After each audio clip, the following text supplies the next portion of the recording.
Portanto, temos aqui a pergunta sobre inequações do Exame Nacional do nono ano e ela diz-nos o seguinte: assinala a opção que apresenta uma inequação equivalente à inequação menos 3x maior que menos 5. Ok, então como é que nós chegamos a esta inequação equivalente? Reparem, nestas nossas expressões nós temos o x isolado, então eu vou ter de isolar este x. Como é que eu faço isto? Reparem, eu tenho menos 3 vezes x, ou seja, para eu ter apenas x, vou ter de dividir ambos os membros por menos 3. Então deste lado vai ficar menos 5 a dividir por menos 3. Só que, como eu dividi por um número negativo, vou ter de inverter o sinal. Então vai ficar x menor que menos 5 a dividir por menos 3. Mas agora vocês dizem, ok, mas eu não tenho nenhuma opção igual a esta aqui. Mas, como eu estou a dividir números negativos, isto é o mesmo de eu ter x menor que 5 a dividir por 3. Porque dividir dois números negativos entre si é o mesmo de dividir pelos números positivos. Então é esta a nossa opção. Portanto, temos aqui a pergunta sobre potências do Exame Nacional de Matemática de nono ano e ela diz-nos o seguinte: seja um número racional diferente de zero, portanto temos aqui este A, assinala a opção que apresenta uma expressão equivalente a A elevado a 5 a dividir por A elevado a 55. Então como é que nós fazemos isto? Reparem, eu tenho aqui uma divisão de potências. E qual é que é aquela propriedade que me vem logo à cabeça? Que se eu estou a dividir potências e elas têm bases iguais, ou seja, o A, o que é que eu vou fazer? Eu vou manter a base, ok? Vou manter a base, que é A, e vou subtrair os expoentes, ou seja, vai ficar 5 menos 55. 5 menos 55 dá quanto? Dá menos 50, então fica A elevado a menos 50, então esta é a nossa opção certa. Portanto, temos aqui a pergunta sobre o retângulo do exame do nono e ela diz-nos o seguinte: na figura está representado o retângulo ABCD, portanto este retângulo ABCD, e o que é que nos diz mais? Fixada a unidade de medida, sabe-se que a área do retângulo ABCD é igual a 288, ou seja, a área disto vai ser igual a 288. O retângulo ABCD foi decomposto em dois quadrados iguais, ou seja, é como se nós tivéssemos dividido este nosso retângulo ao meio. Ok, a figura não está desenhada à escala e o que é que nos pede? Assinala a opção que apresenta as medidas dos lados do retângulo ABCD.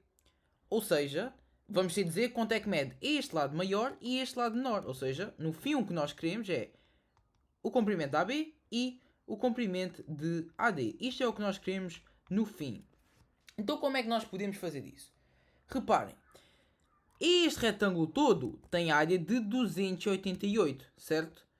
Então, se eu vou dividir o retângulo ao meio em dois quadrados iguais, a área de cada quadrado vai ser o quê? 288 a dividir por 2, ou seja, 144.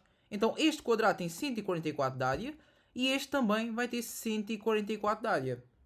E agora vocês perguntam, tá bem, eu sei a área dos quadrados, mas eu não sei quanto é que é o lado do quadrado. Mas vocês sabem também que a área do quadrado é igual ao quê? Ao lado ao quadrado. Então, se a minha área é 144, né? Eu calculei aqui, a área do quadrado é 144, eu vou substituir aqui a área do quadrado por 144 e vou igualar a ela ao quadrado, que é o lado.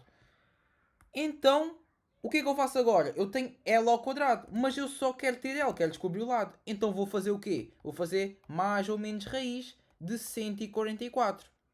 Só que o meu lado é uma distância, então eu sei que é mais, né? Mais. Ou seja, o meu lado vai ser mais raiz de 144, porque o meu lado é uma distância, nunca pode ser negativa, e vocês sabem certamente que raiz de 144, também podem ir à calculadora, vai dar 12.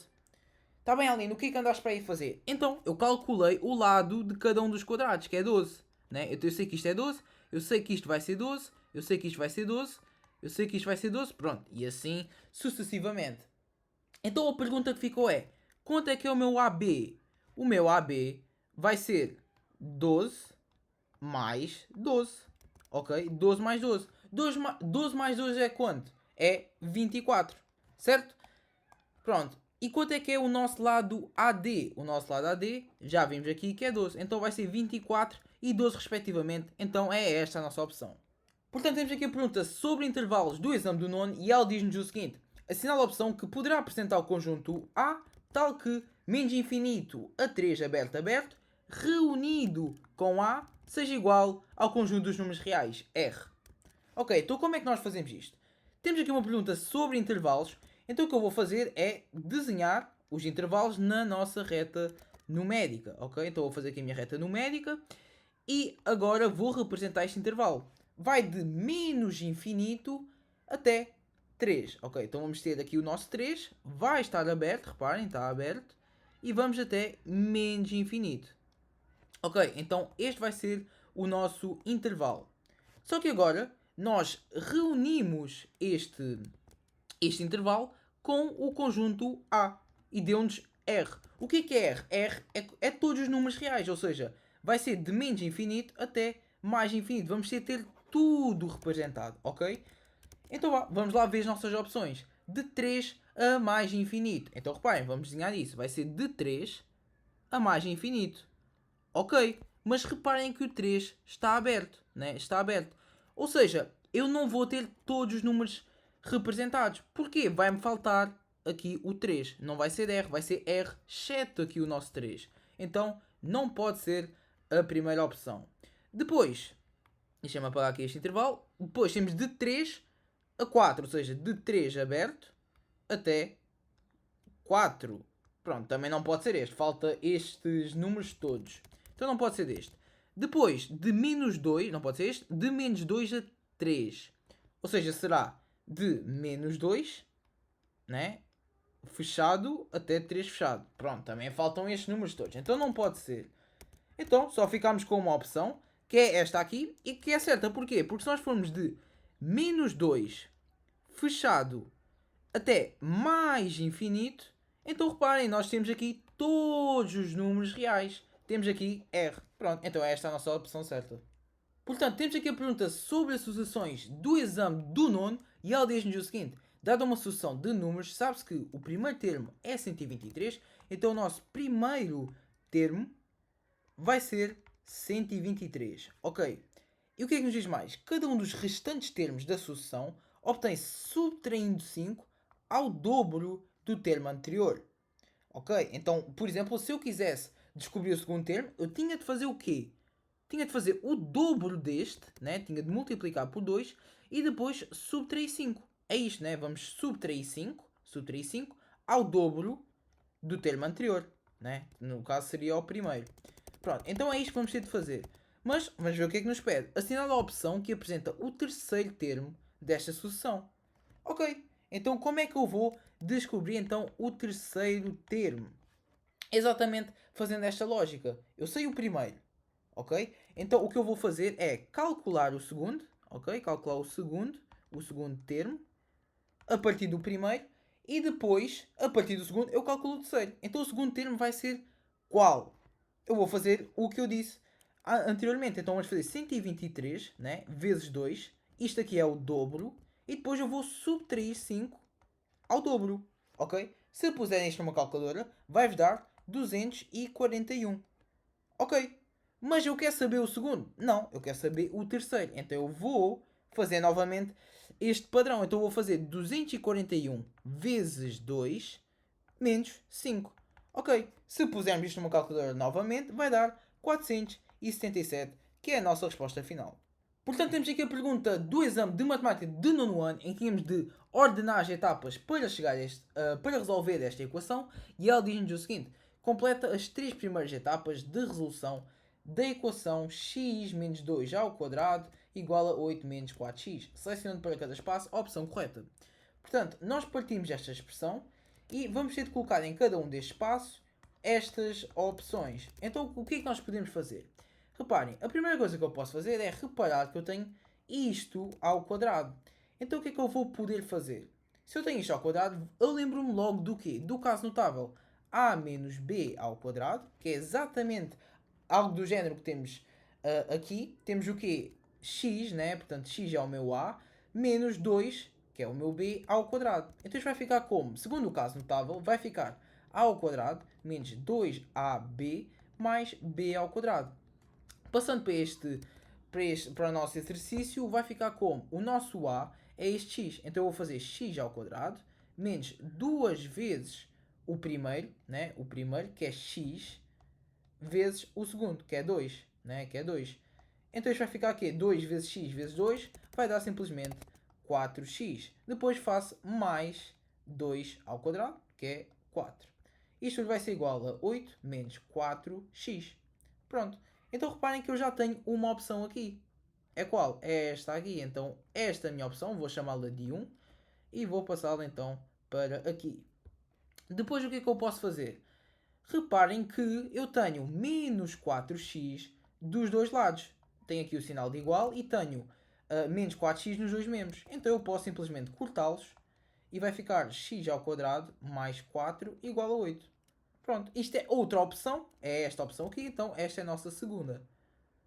Depois, o que é que eu quero? Eu, ao resolver a equação, quero isolar o meu x, então vou deixar o x ao quadrado deste lado e vou passar o 4 para o outro. Então vai ficar 8 menos 4, e 8 menos 4 dá-me quanto? Dá-me 4. Pronto, então o próximo passo é este. Pronto, e era assim que nós resolvíamos este exercício. Portanto, temos aqui a pergunta sobre a notação científica do exame de nono ano e ela diz-nos o seguinte: a velocidade da luz no vácuo é aproximadamente 300 mil km por segundo.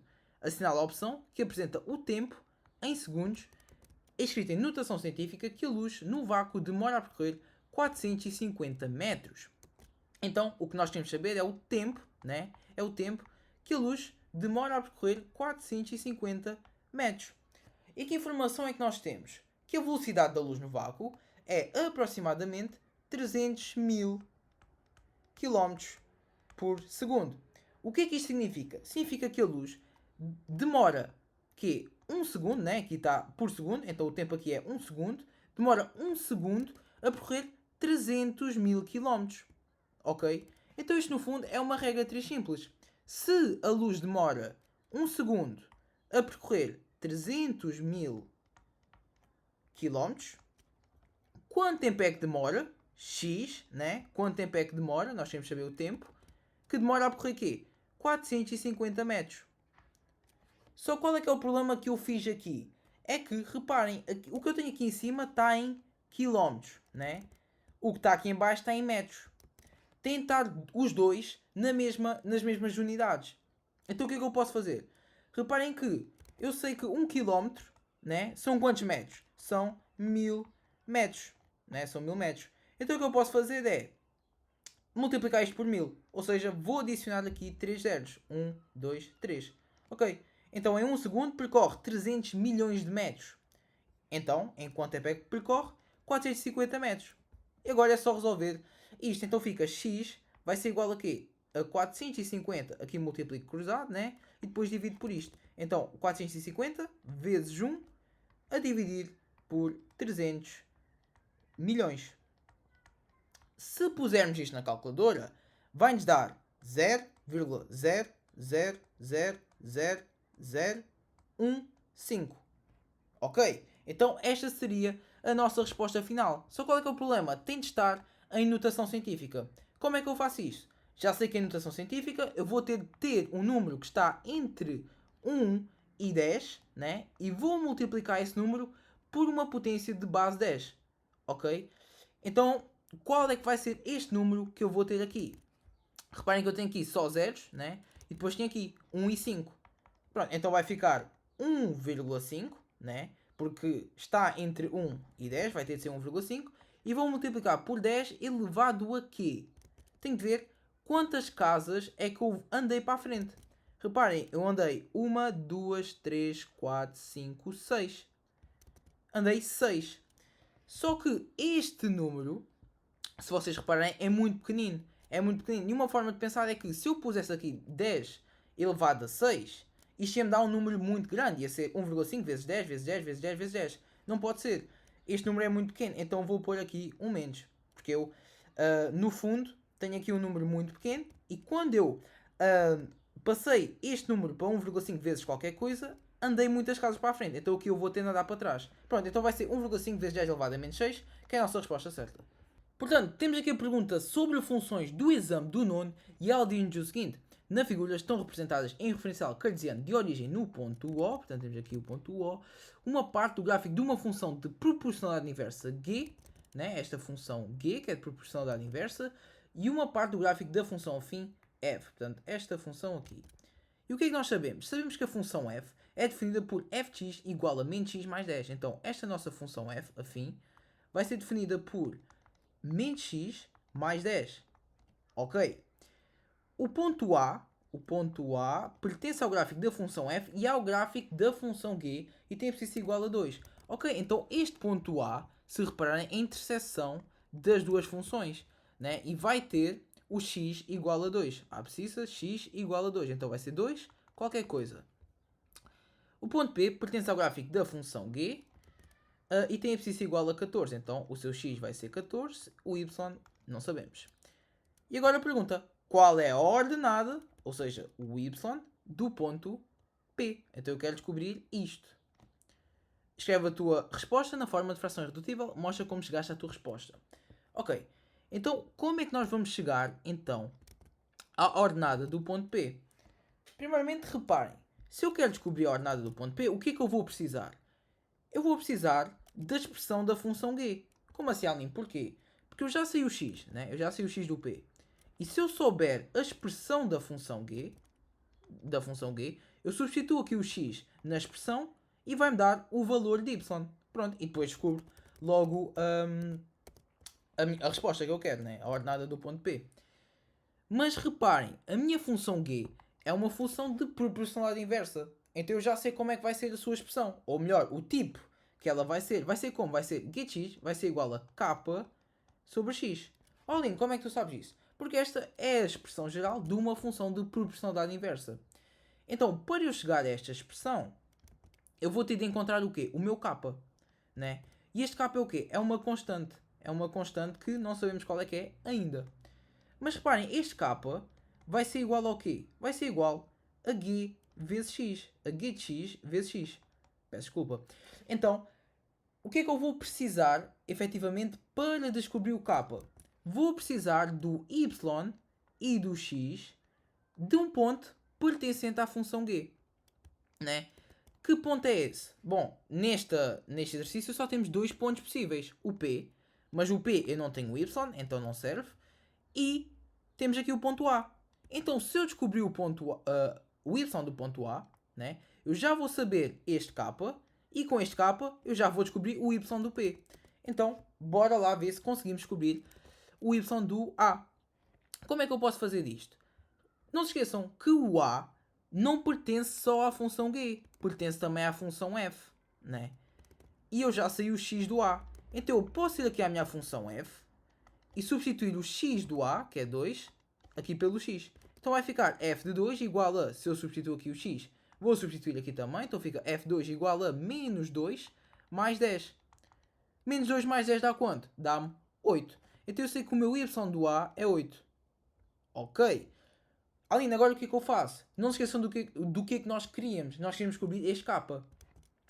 Então, o que é que eu preciso fazer para chegar ao meu k? Vou ter de multiplicar um y por um x. Neste caso vai ser o x do A pelo y do A. Ou seja, k vai ser igual a y, que é o 8, vezes 2, que é o x.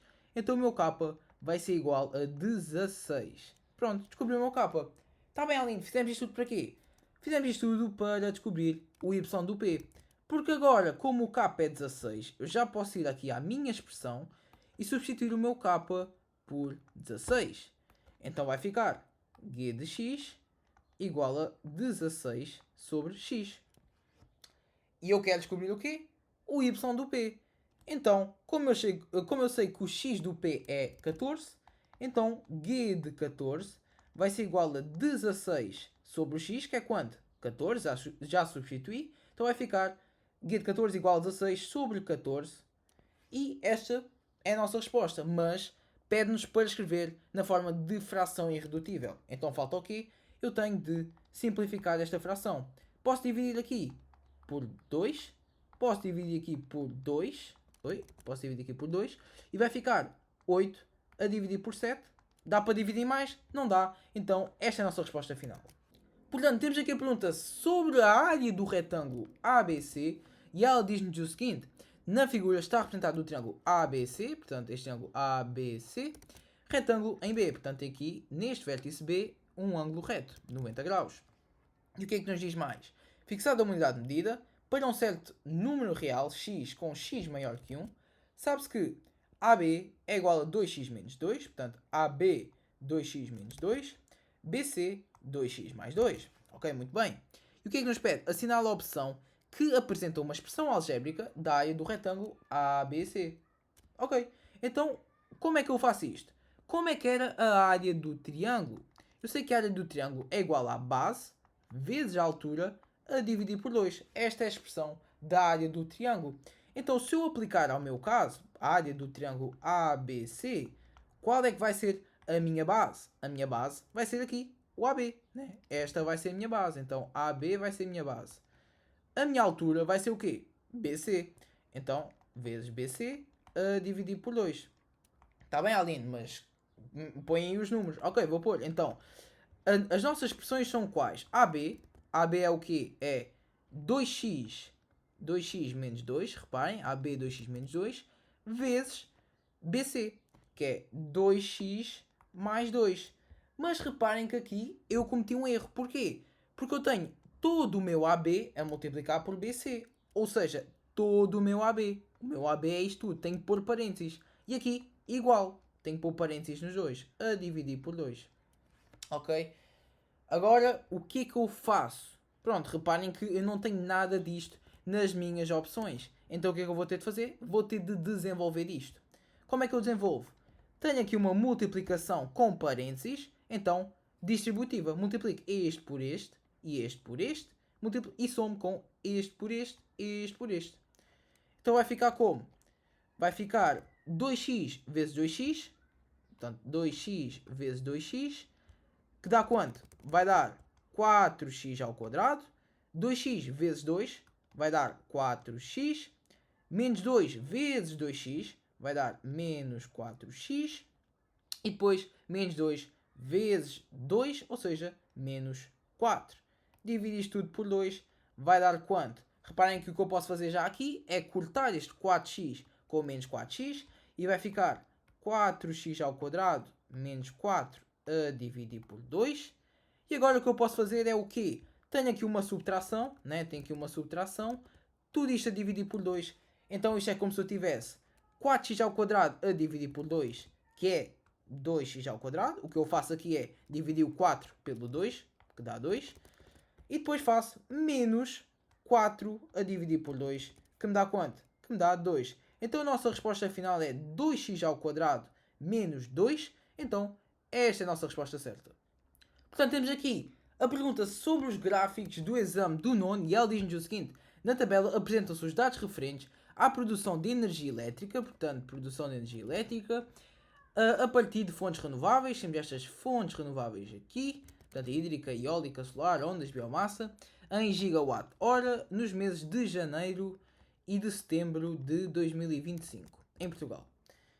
Ok, portanto temos estes dados e em relação aos dados da tabela, a Clara afirmou em Portugal, tanto no mês de janeiro como no mês de setembro de 2025, a produção de energia elétrica, portanto a produção de energia elétrica a partir de energia solar, foi maior do que 25% do total da produção nos respectivos meses, ou seja, cada um destes valores vai ser mais do que 25% destes. Ok, e o que é que nos diz mais? O António construiu o gráfico seguinte para representar a distribuição dos dados da tabela. Produção de energia elétrica gerada a partir de fontes renováveis em janeiro e em setembro de 2025 em Portugal. Pronto, portanto temos este gráfico aqui. E o que é que nos diz mais? Então, na afirmação da Clara, nem a afirmação da Clara é verdadeira, nem o gráfico construído pelo António representa os dados da tabela. Então, tanto isto como isto são falsos. Apresenta uma razão que justifique que a afirmação da Clara não é verdadeira e outra razão que justifique que o gráfico do António não representa os dados da tabela. Pronto. Então vamos lá ver. Reparem, a Clara disse, o que é que ela disse? Que estes valores eram mais do que 25% destes.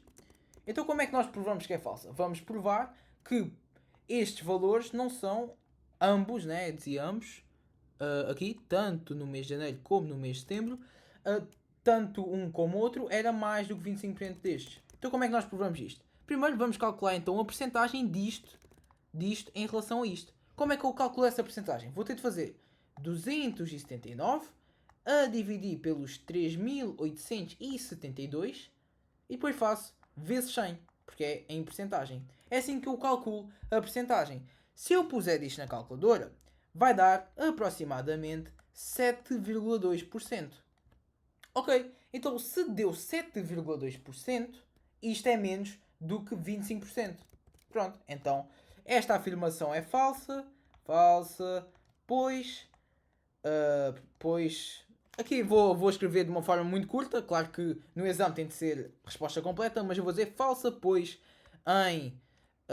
portanto, em janeiro, em janeiro foi de 7,2%. Pronto, assim uma justificação muito rápida, mas é basicamente isto. Pronto, já sei que é falsa. Mesmo que a outra acabe por ser mais do que 25, esta aqui deu 7,2, então já é falsa. Depois, quanto ao gráfico do António, portanto temos aqui, cada uma das barras simboliza a produção de energia elétrica, portanto estes valores aqui, em que esta preta é de janeiro e esta às riscas é de setembro. Então vamos lá ver se está correta. Na hídrica, aqui em janeiro, temos pouco mais de 1500. Pronto, está certo, né? Aqui na hídrica temos mais do que 1500. Mas depois aqui em setembro, como é que está? Em setembro temos por volta de 250. Mas aqui reparem que está 480. Então, na verdade, esta barra deveria estar por volta daqui, se calhar, portanto, perto dos 500. Mas não, está muito... é muito inferior, né? Portanto, portanto, este gráfico está incorreto. Porquê? Porque, portanto, é falsa, portanto, falso, ou... portanto, não representa, representa... Pois, aqui uma razão é que esta barra devia estar, portanto, devia ser maior. Então, pois a barra da energia. Vou escrever uma resposta muito curta. Da energia elétrica, não, hídrica, desculpa, da energia hídrica, hídrica em setembro deveria ser maior, portanto, próxima dos 500. Pronto, assim, de uma forma geral, é basicamente isto. E é desta forma que deveriam justificar, então, o facto desta ser falsa e deste gráfico não representar os dados. Portanto, temos aqui a pergunta dos gráficos barras do exame do nono e ela diz-nos o seguinte: assinala a opção que apresenta o grupo que tem a idade média dos alunos menor do que 14 anos. Então, como é que nós resolvemos isto? Reparem que nos gráficos de barras temos aqui em baixo a idade dos alunos. E depois, a altura das barras vai-nos dizer o número de alunos com essa idade. Então, neste caso, como é que nós vamos ter uma média menor do que 14 anos? Reparem que o que vai ter de acontecer é que a barra dos 13 anos vai ter de ser maior do que a de 15. Aí, a nossa média vai ser mais próxima de 13, ou seja, menor do que 14. Então aqui o A não pode ser, porque estas duas barras têm o mesmo tamanho. O B não pode ser, porque as barras têm o mesmo tamanho, novamente. Aqui no C, muito menos, porque a barra do 15 tem maior altura do que a de 13. Então só pode ser a nossa D, porque a barra dos 13 tem, então, maior altura do que a de 15. Pronto, então a nossa resposta certa é o grupo D. Portanto, temos aqui a pergunta do diagrama dos extremos e quartis do exame de nono ano e ela diz-nos o seguinte: no diagrama estão representados os dados relativos ao tempo de deslocação em minutos de casa ao local de trabalho de 24 funcionários de uma empresa. Portanto, temos aqui um diagrama de caule e folhas que nos mostra então esse tempo de deslocação. Portanto, 4/2 lê-se 42 minutos de tempo de deslocação de casa ao local de trabalho de um dos funcionários. Assinala a opção que apresenta o diagrama de extremos e quartis que corresponde ao tempo de deslocação em minutos de casa ao local de trabalho dos 24 funcionários dessa empresa. Portanto, primeiramente, para escolhermos então que diagrama é o correto, temos de perceber então o que é que estes diagramas nos dizem. Esta primeira parte do diagrama indica-nos o mínimo. Esta última parte indica-nos o máximo. Esta primeira parte, portanto, deste retângulo é o primeiro quartil Esta segunda é o segundo quartil, ou a nossa mediana, e esta terceira parte é o terceiro quartil. Ok? Então, vamos lá olhar para este diagrama de caule e folhas e vamos ver qual é que destas quatro é a nossa opção certa. Pronto, o nosso mínimo é que é 6, então todos têm 6, isto não nos esclarece nada. E todos têm como máximo 48, né? Se repararem, têm todos 48. Então isso também não nos esclarece nada. Então vamos ter de desempatar, dizendo assim, através dos quartis, primeiro, segundo e terceiro quartis. Ok, então normalmente mais fácil é começar pelo segundo, pela mediana. Como é que nós calculamos a mediana? Como vamos ter 24 funcionários, a mediana é o quê? A mediana é o valor que divide o conjunto de dados ao meio. Como temos um número par de funcionários, 24, não vai haver apenas um, vão ser dois. Então vamos ter de fazer a média desses dois valores. Como é que fazemos isto? Uma forma de fazer é pegarmos no número de funcionários, dividimos por 2, ok? Vai-nos dar quanto? Vai-nos dar 12. E pegamos nesse número, 24, dividimos por 2 e somamos 1. E vai-nos dar quanto? Vai-nos dar 12 mais 1, 13. O que é que isto significa? Significa que para eu chegar à mediana, vou ter de fazer a média do 12 com o 13. Do 12 com o 13, o quê? Com o 12º e o 13º valores que tiverem aqui. Ou seja, 1, 2, 3, 4, 5, 6, 7, 8, 9, 10, 11, 12, 13. Ou seja, vou ter de fazer a média entre estes dois. Ok? Portanto, como é que fica então? Vou ter de fazer 24 mais 25 a dividir por 2. 24 mais 25 vai-nos dar quanto? Vai-nos dar 49. 49 a dividir por 2 vai-nos dar 24,5. Ok, então já só pode ser que opções. Portanto, este risco do meio vai ter de ser 24,5. Então já só pode ser esta e esta opções. Depois vamos fazer, por exemplo, o primeiro ou o terceiro quartil. Então vamos fazer o nosso primeiro quartil e como é que nós vamos fazer isso? O primeiro quartil é o valor que divide, qual é que é a nossa primeira metade? A nossa primeira metade é como se tivéssemos aqui um traço ao meio, é o valor que divide esta primeira metade ao meio. Então é como se fizéssemos uma mediana só desta parte de valores. Então fica como? Temos quantos valores aqui? Temos 1, 2, 3, 4, 5, 6, 7, 8, 9, 10, 11, 12. Pronto, então a lógica é fazer novamente a média. Então vamos fazer 12 a dividir por 2, vai dar 6. E 12 a dividir por 2 mais 1, que é 7. Então vamos fazer a média do sexto valor que tiver aqui com o sétimo. Então vai ser 1, 2, 3, 4, 5, 6 e 7. Então vai ser o quê? Vou ter de fazer a média entre 15 e 16. Então 15 mais 16 a dividir por 2. Ou seja, 15 mais 16 dá 31. A dividir por 2 vai dar 15,5. Pronto, então o nosso primeiro quartil é 15,5. Então a nossa resposta certa é esta primeira. Portanto, temos aqui o exercício sobre probabilidades do exame do nono e ele diz-nos o seguinte: os professores de educação física de uma escola fizeram um inquérito aos 150 alunos do nono ano sobre a sua prática desportiva. A tabela apresenta a distribuição das respostas dos alunos a esse inquérito. Portanto, 115 praticam desporto e 35 não praticam desporto. Seleciona-se ao caso um desses alunos. Assinala a opção que apresenta a probabilidade desse aluno ter respondido que pratica desporto. Então como é que nós calculamos uma probabilidade? Se vamos calcular uma probabilidade, já sabem, lei de Laplace. Então probabilidade vai ser igual ao quê? Ao número de casos favoráveis a dividir pelo número de casos possíveis. O número de casos favoráveis vão ser quantos? Vão ser os casos que estão relacionados que vão contribuir para isto, praticar desporto. Então vão ser quantos? Vão ser estes 115 que responderam que praticam desporto. Os casos possíveis são quantos? São os 150, são todos os alunos. Então vai ser 115 a dividir por 150. Mas agora vocês dizem, então mas ali não há resposta certa aqui, não aparece nada. Mas reparem, eu posso simplificar esta fração. Posso dividir, por exemplo, aqui em cima por 5 e aqui em baixo por 5 também. Isto vai dar quanto? 115 a dividir por 5 vai dar 23. 150 a dividir por 5 vai dar quanto? Vai dar 30. Pronto, então já temos uma opção que está aqui nas opções, né? Então esta vai ser a nossa resposta certa.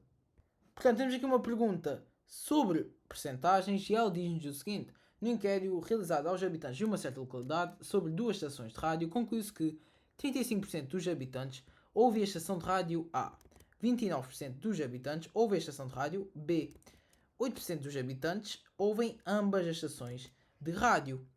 Assinala a opção que apresenta a percentagem de habitantes que ouve apenas a estação de rádio A. Então reparem, esta pergunta tem um bocado de rasteira. A forma que podemos pensar é a seguinte: vamos representar os conjuntos. Então, se eu tiver aqui o meu A, eu sei que 35% ouvem a estação A, mas não ouvem só a estação A. Podem ouvir a A e a B. A e a B. Então, se nós representarmos, por exemplo, este aqui 35% da estação A, vamos ter isto tudo, né? Ouvem a estação A, mas não é só a A, também podem ouvir a B. E se representarmos estes 29 da estação de rádio B, 29% vão ouvir a estação B, mas também poderão ouvir a A, não é só os que ouvem a B. Então reparem, 8% dos habitantes vão ouvir as duas. Então como é que eu vou chegar àqueles que apenas ouvem a estação de rádio A? Vou ter de fazer os 35% que ouvem a A, né? Certo? Menos aqueles que ouvem as duas. Menos estes 8%. Pronto. Então 35% menos 8% vai-nos dar 27%, que é a nossa resposta certa. Portanto, temos aqui a pergunta sobre trigonometria do exame do nono e ela diz-nos o seguinte: o Rui e o Paulo estão numa praia onde há duas geladarias. Na figura, o ponto R representa a posição do Rui, portanto o Rui está aqui, e o ponto P representa a posição do Paulo, portanto o Paulo está aqui. E os pontos A e B representam as duas geladarias. E o que é que nos diz mais? Neste instante, sabe-se que o triângulo APR, portanto APR, é retângulo em P. O ponto P pertence à reta RB. Portanto, temos aqui a reta RB e temos aqui o ponto P que está nessa reta. RA tem 130 metros. RB tem 210 metros. Portanto, temos aqui estas informações, né? E BRA tem 50 graus de amplitude. A figura não está desenhada à escala. Assinala a opção que apresenta a distância em metros do Paulo à geladaria representada pelo ponto B, ou seja, PB. Portanto, nós queremos saber a distância de P a B. Ok? Portanto, queremos saber disto. Como é que nós podemos então chegar a essa resposta? Reparem, eu quero saber esta distância aqui, né? E eu sei, o que é que eu sei? Eu sei que a distância daqui até aqui é de 210 metros, certo? Então, para eu chegar a este valor, o que é que eu vou ter de fazer? Vou ter de fazer isto tudo menos esta parte, certo? Então, PB vai ser igual a 210, né? Ou melhor, posso pôr as letras, RB menos o quê? Menos RP. Pronto. Então, RB eu já sei que é quanto? Que é 210. Diz-me logo aqui no enunciado. E diz-me mais o quê? Que RP... Pronto, RP eu vou descobrir, né? Não me diz o valor. Mas como é que eu posso descobrir? Vamos então tentar perceber. Ele não me diz, o enunciado não me diz logo o comprimento disto. Mas diz-me o quê? Que informações é que me dá mais? Pronto, eu já usei esta informação. Agora vou olhar para estas duas. Reparem, dão-me o comprimento de um lado e dão-me a amplitude de um ângulo. Então vocês já sabem o que é que vão usar. Trigonometria. Pronto, qual é que é o lado que eu quero descobrir? É este lado, RP. Este lado RP. Que é o quê? Falando em trigonometria. É o nosso cateto adjacente. Olhem, como assim cateto adjacente? Reparem, então tenho aqui o meu ângulo reto, né? Então já sei que o lado oposto vai ser a nossa hipotenusa. Se eu olhar aqui para o meu ângulo, qual é que é o lado que está mesmo ao lado dele? Que está mesmo junto a ele? É este. Pronto, então este lado aqui vai ser o nosso cateto adjacente. Pronto. Se eu tenho o cateto adjacente, né? Eu quero descobrir o cateto adjacente. e já tenho a medida da hipotenusa, eu vou pensar logo, vou usar o cosseno, porque o cosseno de um ângulo é igual ao cateto adjacente, a dividir pela hipotenusa. Então, para o meu caso, o meu cosseno de 50 graus vai ser igual ao cateto adjacente, que é o meu RP, que eu quero descobrir, a dividir pela hipotenusa, que é 130. Pronto. Então, se eu quiser resolver isto em ordem RP, o meu RP vai ser igual a quê? A 130, né? Eu multiplico aqui cruzado, 130 vezes cosseno de 50 graus. Pronto, então PB vai ser igual a 210 menos 130 vezes cosseno de 50 graus. Pronto, então já temos aqui a nossa expressão para determinar PB. Então a nossa resposta certa vai ser exatamente esta, 210 menos 130 vezes cosseno de 50. Portanto, temos aqui a pergunta sobre vetores do exame do nono e ela diz-nos o seguinte: assinala a opção que apresenta a imagem de AB, portanto temos este segmento de reta AB, por uma reflexão deslizante de eixo R e vetor U. Ok, o que é uma reflexão deslizante? É basicamente o que diz aqui, portanto nós vamos fazer uma reflexão. O que é uma reflexão? É quando temos um eixo de simetria e o que está de um lado vai, portanto, fazer uma reflexão, ou seja, é como se tivéssemos aqui um espelho e portanto, fizéssemos esta imagem do outro lado. Mas basicamente neste caso é o quê? O nosso eixo é o R, ok? Então o que é que nós vamos fazer? Temos aqui o nosso segmento AB e em relação a este eixo R, o que é que nós temos de fazer para ter então uma simetria para este lado? Reparem, é como se tivéssemos um espelho. Então se daqui a aqui eu tenho dois blocos de diferença, aqui também terei de ter dois. Pronto, então se fizermos uma reflexão, vamos parar aqui ao segmento reta CD, certo? É isso que vai acontecer. Pronto, então esta é a primeira parte da reflexão deslizante. Vamos fazer uma reflexão. A segunda parte é esta que diz o vetor U. Porque agora, porque é que ela é deslizante? Porque depois de haver esta reflexão, vai haver uma translação. Que é o quê? Que é um deslocamento. Vai haver um deslocamento deste segmento de reta. E é através de que vetor? Do vetor U. Reparem que o vetor U faz o quê? O vetor U é um vetor que faz com que um objeto se mova duas casas para a direita, dois blocos para a direita. Então é exatamente isso que vamos fazer. Vamos pegar no C e vamos dois blocos para a direita. Pronto. Então se fizermos isso, obviamente vamos acabar aqui no segmento de reta DE, que é portanto a nossa resposta final. Vai ser esta a nossa imagem desta reflexão deslizante. Pronto, portanto é DE a nossa resposta certa. Portanto, temos aqui a pergunta sobre a circunferência do exame de matemática de nono ano e ela diz-nos o seguinte: na figura estão representadas uma circunferência de centro no ponto O e a reta BC. Portanto, temos a circunferência de centro no ponto O e a reta BC.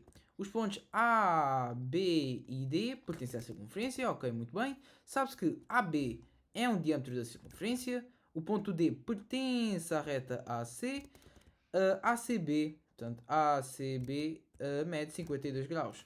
A reta BC é tangente à circunferência no ponto B. Ok, conseguimos ver isso. O que é que significa ser tangente? Significa que só toca na circunferência num ponto, que é o ponto B. A figura não está desenhada à escala. E agora o que é que nos pede? Assinala a opção que apresenta a amplitude em graus do arco BD. Do arco, portanto, queremos do arco BD, que é este arco aqui. Portanto, nós vamos querer determinar a amplitude deste arcozinho aqui. Então, como é que nós fazemos isso? Vamos pensar, a este arco BD corresponde que ângulo? Ou seja, reparem que este arco é formado, portanto, pelos pontos B e D, né?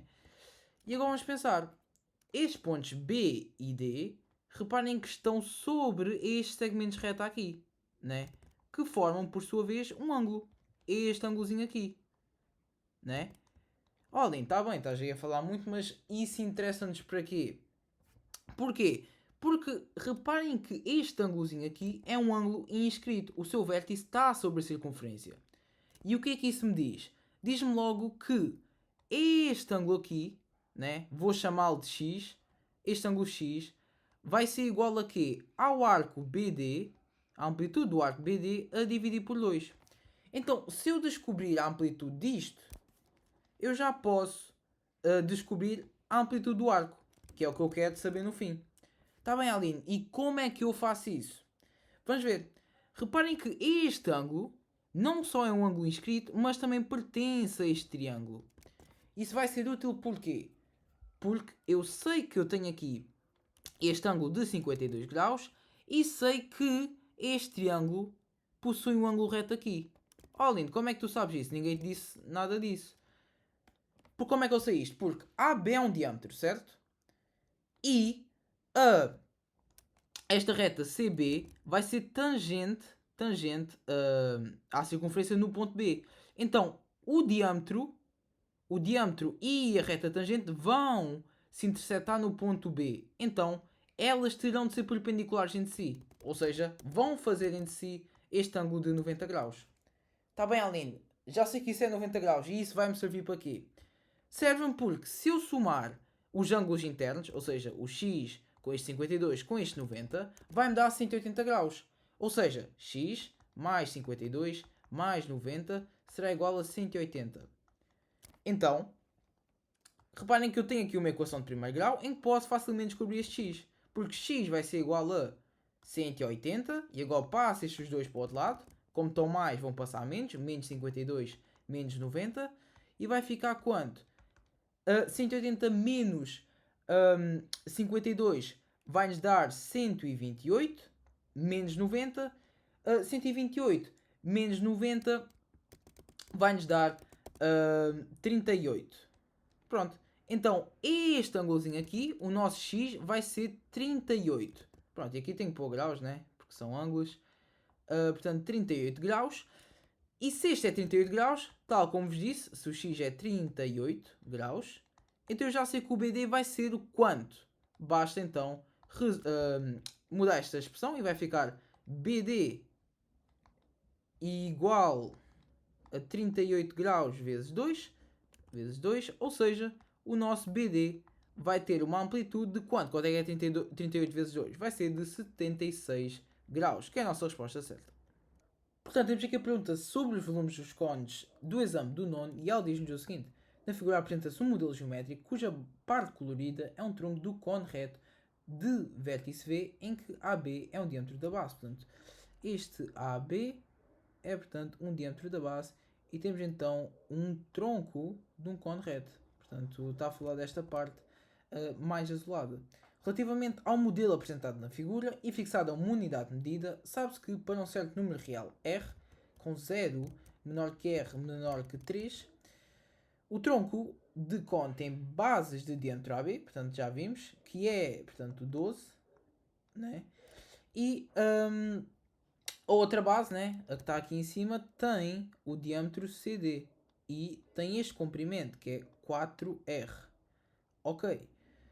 9 é a altura do cone reto de vértice V em que AB é o diâmetro da base, portanto isto tudo vai nos dar 9. E 3R é a altura do cone reto de vértice V em que CD é um diâmetro da base, portanto isto aqui vai ser os nossos 3R. Portanto isto tudo vai ser 3R. Depois, o que é que nos diz mais? Portanto, o AB é igual a 12, já vimos, e CD é igual a 4R. Assinala a opção que apresenta uma expressão algébrica do volume em função de R do tronco de cone colorido. No caso, este tronco aqui, esta parte de baixo. Então, como é que nós vamos fazer isso? Bom, para fazermos isto, primeiro temos de perceber como é que se calcula o volume de um cone. Para calcularmos o volume de um cone, temos de fazer o quê? Temos de fazer 1/3 da área da base vezes a altura. Ou seja, escrito de outra forma, temos de fazer basicamente a área da base vezes a altura a dividir por 3. Ok? Então é basicamente isto que temos de fazer. Mas como é que é a área de um base de um cone? Reparem que a área da base de um cone é sempre um círculo, né? E a área de um círculo é como? É π raio ao quadrado. Portanto, vai ficar π raio ao quadrado vezes a altura a dividir por 3. Ok. Então, mas o que é que eu quero calcular? Qual é que é o volume que eu quero? Eu quero o volume deste cone, né? Eu quero o volume, não é do cone, aliás, é deste tronco de cone.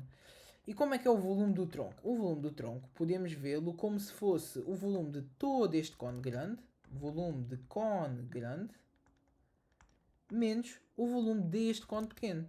menos volume de cone pequeno. Ok? Então como é que vai ficar? Já sei, é a área da base, no caso é π raio ao quadrado, vezes a altura a dividir por 3. Mas vamos já perceber, para este cone grande, qual é que vai ser o raio? Porque eu não sei, π é uma constante, né? Raio vai diferir nos dois cones e a altura também vai diferir. Então vou já definir qual é que é o raio e qual é que é a altura. O raio aqui da base não me diz, né? Diz-me que o quê? Que o diâmetro é 12. Mas eu sei que o raio é igual ao diâmetro a dividir por 2. Ou seja, vai ser quanto? Vai ser 12 a dividir por 2. Pronto, então vai ser 6. Então o nosso raio vai ser 6. Depois, a nossa altura vai ser quanto? Vai ser 9. Pronto, já nos disse, vai ser 9. Agora, o cone pequeno já vai ser diferente, porque vamos ter letras misturadas. Então, o nosso raio vai ser quanto? Vai ser diâmetro a dividir por 2. Mas, quanto é que é o nosso diâmetro? É 4R. É 4R. Então, o nosso raio vai ser 4R a dividir por 2, ou seja, que vou ter de dividir 4 por 2, ou seja, 2R. Certo? Depois, a nossa altura vai ser quanto? A nossa altura vai ser simplesmente este 3R, né? Vai ser este 3R, já está aqui assinalado. Então a nossa altura é 3R. Pronto, então como é que vai ficar? Vai ficar π vezes raio ao quadrado. Quanto é que é raio ao quadrado? É 6 ao quadrado. 6 ao quadrado dá-me quanto? Dá-me 36. A dividir por, aliás, a multiplicar pela altura, que é 9, a dividir por 3. Menos o volume do cone pequeno, que é aqui π vezes raio ao quadrado, que é 2R ao quadrado. Mas 2R ao quadrado dá-me quanto? Bom, para fazer isto ao quadrado, tenho que fazer o quadrado disto e o quadrado disto. Ou seja, vai ficar 2 ao quadrado, que é 4, e depois R ao quadrado. Vezes a minha altura, que é 3R, a dividir por 3. Pronto, então vamos fazer esta conta. Π vezes 36 vezes 9 dá-me quanto? 36 vezes 9 vai-me dar 324. Então vai ser 324 π a dividir por 3. Menos π vezes o quê? Vezes 4r ao quadrado vezes 3r. Então vamos fazer a mesma coisa. Vamos multiplicar isto primeiro e só depois é que multiplico por π. Então vai dar 4r ao quadrado vezes 3r. 4 vezes 3 vai-me dar 12, né? Vai-me dar 12. Depois, r ao quadrado vezes r. Como é que eu faço isso? Como é que eu faço r ao quadrado vezes r? Como eu estou a multiplicar potências e tenho a mesma base, eu vou basicamente somar os expoentes. Tenho aqui um 2, vou ter aqui um 1. Então é como se tivesse r elevado a 2 mais 1. No caso vai ser r elevado a 3. Pronto, então vai ficar π, π vezes 12 vezes r ao cubo, a dividir por 3. Então vai ficar quanto? Vai ficar 324 π a dividir por 3. Eu posso já fazer esta conta, porque 324 π a dividir por 3 vai me dar, se puserem na calculadora, 324 a dividir por 3 vai dar 108 π, menos quanto? Vai dar 12r ao cubo π a dividir por 3, mas eu posso dividir 12 por 3, né? Então vai ficar 4 π, não, 4r ao cubo π. Pronto, então fica assim. Só que reparem, eu não tenho nenhuma dessas opções aqui, aqui na pergunta. Então o que é que eu vou ter de fazer? Bom, eu vou ter de tentar pôr alguma coisa aqui em evidência. E o que é que vai ser? Bom, vou ter de pôr este 4π aqui em evidência. Ou seja, 4π em evidência. Quando eu faço 4π em evidência, o que é que eu vou ter de fazer? Vou ter de pôr aqui um número, x, que ao multiplicar 4π por isto, vai-me dar 108π. Então podemos escrever esta equação. Vou ter de fazer 4π vezes x, e ao multiplicar isto, vai-me dar 108π. Então quanto é que é este número? Vai ser x vai ser o que eu quero isolar, né? Eu quero isolar o x, e vai ser igual a 108π a dividir por esses 4π, porque eu quero isolar, está a multiplicar, vai passar a dividir. Então vou dividir e vai ficar quanto? 108π a dividir por 4π vai dar 27. Vai dar 27. Então aqui eu vou pôr, no lugar do meu x, vou pôr simplesmente 27. Pronto, aqui não há muitas dúvidas. Eu estou a multiplicar por 4π, então vou tirar este 4π daqui e vai ficar só menos r ao cubo. Pronto, então esta é a nossa resposta final. Vai ser 4π vezes 27 menos r ao cubo. 4π vezes 27 menos r ao cubo. Pronto, essa é a nossa resposta final. Portanto, temos aqui a pergunta sobre a circunferência e sobre o retângulo do exame de matemática de nono ano. E ela diz-nos o seguinte: na figura estão representados o retângulo ABCD, portanto ABCD, a reta R, que é a mediatriz da AD. E o que é a mediatriz da AD? Podemos já esclarecer. A mediatriz da AD, portanto é esta reta R, é o conjunto de pontos que estão à mesma distância de A e de D. É isso que é a mediatriz. E a circunferência de centro no ponto B, né? Então este é o nosso centro, e que passa no ponto C. Pronto, então eu posso já dizer que este BC vai ser o quê? Vai ser o nosso raio. Porquê que é o nosso raio, Aline? Porque BC é um segmento reto que une o centro da circunferência a um ponto da circunferência. Então vai ser um raio. E o que é que nos diz mais? Fixada uma unidade de medida, sabe-se que CD é igual a 6. Portanto, CD é igual a 6. BC é igual a 4. Então o nosso raio vai ser 4. A figura não está desenhada à escala. E o que é que nos diz mais? Pretende-se colorir a região do retângulo ABCD. Portanto, vamos pintar o interior do retângulo. Que cumpre as seguintes condições: estar mais perto do ponto A do que do ponto D. Ok, muito bem. Então reparem, nós já dissemos, esta reta R são os pontos que estão à mesma distância.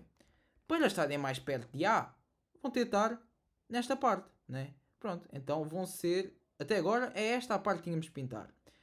Mas o que é que nos pede mais? Estar a mais de 4 unidades de comprimento do ponto B. 4 unidades. 4 unidades já vimos que era o quê? Que era um raio. Ou seja, os pontos vão ter de estar a 4 unidades de distância, pelo menos, né? Diz assim. Estar a mais, ok, a mais de 4 unidades do que do ponto B. Portanto, vão ter de estar a um raio de distância do ponto B. Ou seja, toda esta parte aqui, de dentro, não pode ser. Porquê? Porque já sabemos que o raio é 4. Então tudo o que estiver dentro da circunferência vai estar mais próximo do que 4. Então não posso pintar esta parte dentro. Então a nossa resposta vai ter de ser aquela que tiver apenas esta parte da circunferência. Pronto, e qual é que é ela? É esta opção aqui.